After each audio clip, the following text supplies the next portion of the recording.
Corporate ఆసుపత్రులకు ధీటుగా పేదలకు అత్యుత్తమ వైద్యం అందించే జీజీహెచ్పై కూటమి ప్రభుత్వం ప్రత్యేక దృష్టి సారించింది. అధికారంలోకి వచ్చిన 15 నెలల కాలంలోనే గుంటూరు ఆసుపత్రి అభివృద్ధికి సుమారు 82 కోట్ల రూపాయల నిధులు అందుబాటులోకి తెచ్చింది. సర్కారు చొరవతో ఏళ్ల తరబడి పెండింగ్లో ఉన్న పనులకు మోక్షం లభించింది. అతి త్వరలోనే G+5 అంతస్తుల నూతన ఆర్థో అండ్ ట్రామా భవనం నిర్మాణానికి రంగం సిద్ధమవుతోంది. ఒకటి కాదు రెండు కాదు ఏకంగా 7 జిల్లాల ప్రజలకు అన్ని రకాల వైద్య సేవలందిస్తున్న గుంటూరు సమగ్ర ప్రభుత్వాసుపత్రి నిరుపేదల ప్రాణాలను కాపాడే వైద్యశాలగా గుర్తింపు తెచ్చుకుంది. వైసీపీ పాలనలో ఆసుపత్రి నిర్వహణను నిర్లక్ష్యం చేయడంతో గతంలో టీడీపీ ప్రభుత్వం ప్రారంభించిన పనులు కూడా ఎక్కడికక్కడా నిలిచిపోయాయి. కూటమి ప్రభుత్వ రాకతో మళ్లీ అభివృద్ధి పనులు వేగం పుంజుకున్నాయి. జింకానా ఆధ్వర్యంలో దాదాపు 100 కోట్ల రూపాయలతో రూపుదిద్దుకుంటున్న కానూరి రామచంద్రారావు మాతా శిశు సంరక్షణ కేంద్ర భవన నిర్మాణ పనులు కూటమి ప్రభుత్వం చొరవతో తుది దశకు చేరుకున్నాయి.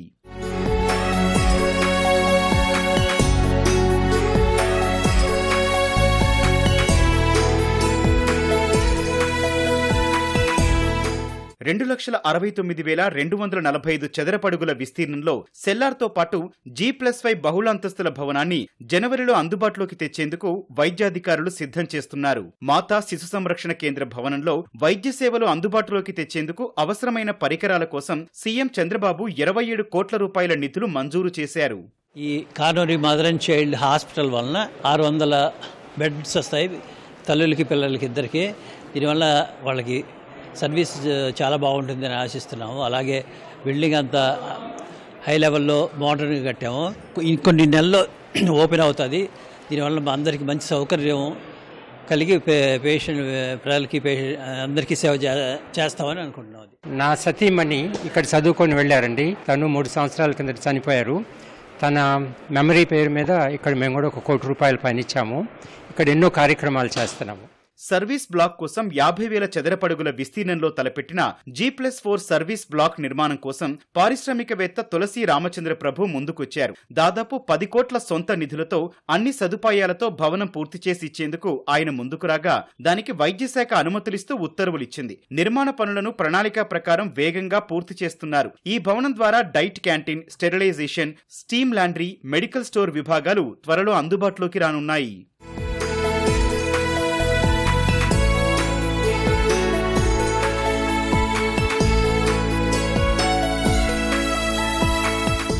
గుంటూరు జీజీహెచ్లో ప్రస్తుతం పురాతన భవనంలో నిర్వహిస్తున్న ఆర్థో విభాగంలో సేవలు అందించడం కష్టంగా మారింది. కేంద్ర మంత్రి పెమ్మసాని, జీజీహెచ్ అభివృద్ధి committee vice chairman MLA Nasir Ahmad చొరవతో 10 కోట్ల రూపాయలతో నూతన ఆర్థో అండ్ ట్రామా బ్లాక్ నిర్మాణానికి నిధులు సమకూరాయి. Deccan tobacco export private limited సంస్థ నిర్వాహకులు షఫీక్ ఖాన్, ఆయన తండ్రి అజీజుల్లా ఖాన్ పేరిట నూతన భవనానికి కావాల్సిన ఆర్థిక సహాయం చేసేందుకు ముందుకొచ్చారు. వెంటనే పనులు ప్రారంభించి రాబోయే 18 నెలల్లో పూర్తి చేసి ప్రజలకు అందుబాటులోకి తీసుకొచ్చేలా ప్రణాళికలు రూపొందించారు.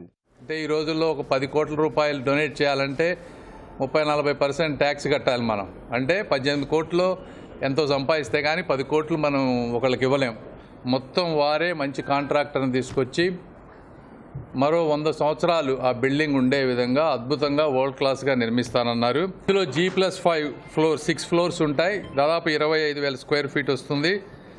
100 బెడ్స్ వస్తాయి. ఇందులో 85 రెగ్యులర్ బెడ్స్, 15 ఐసీయూ బెడ్స్, అదేవిధంగా 2 ఆపరేషన్ థియేటర్స్ వస్తాయి. గ్రౌండ్ ఫ్లోర్లో ఎక్స్రే, ఈసీజీ, అల్ట్రాసౌండ్, అదేవిధంగా ఫిజికల్ థెరపీ ఇవన్నీ ఉండే విధంగా ఆర్థోపెడిక్ డిపార్ట్మెంట్ అద్భుతంగా తయారవుతుంది.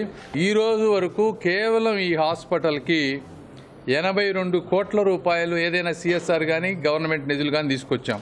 జీజీహెచ్ అన్నది గుంటూరులో ఉన్న పేద ప్రజలకి పనికొచ్చే ఫెసిలిటీ కాబట్టి దీనికి మేము సిఎస్ఆర్ యాక్టివిటీ కింద ఒక ట్రామా ఆర్థో బ్లాక్ కట్టిస్తున్నాం. దీని ఒక వరల్డ్ క్లాస్ బ్లాక్, ఒక మంచి స్ట్రక్చర్ తయారు చేయాలని కోరుకుంటున్నాం.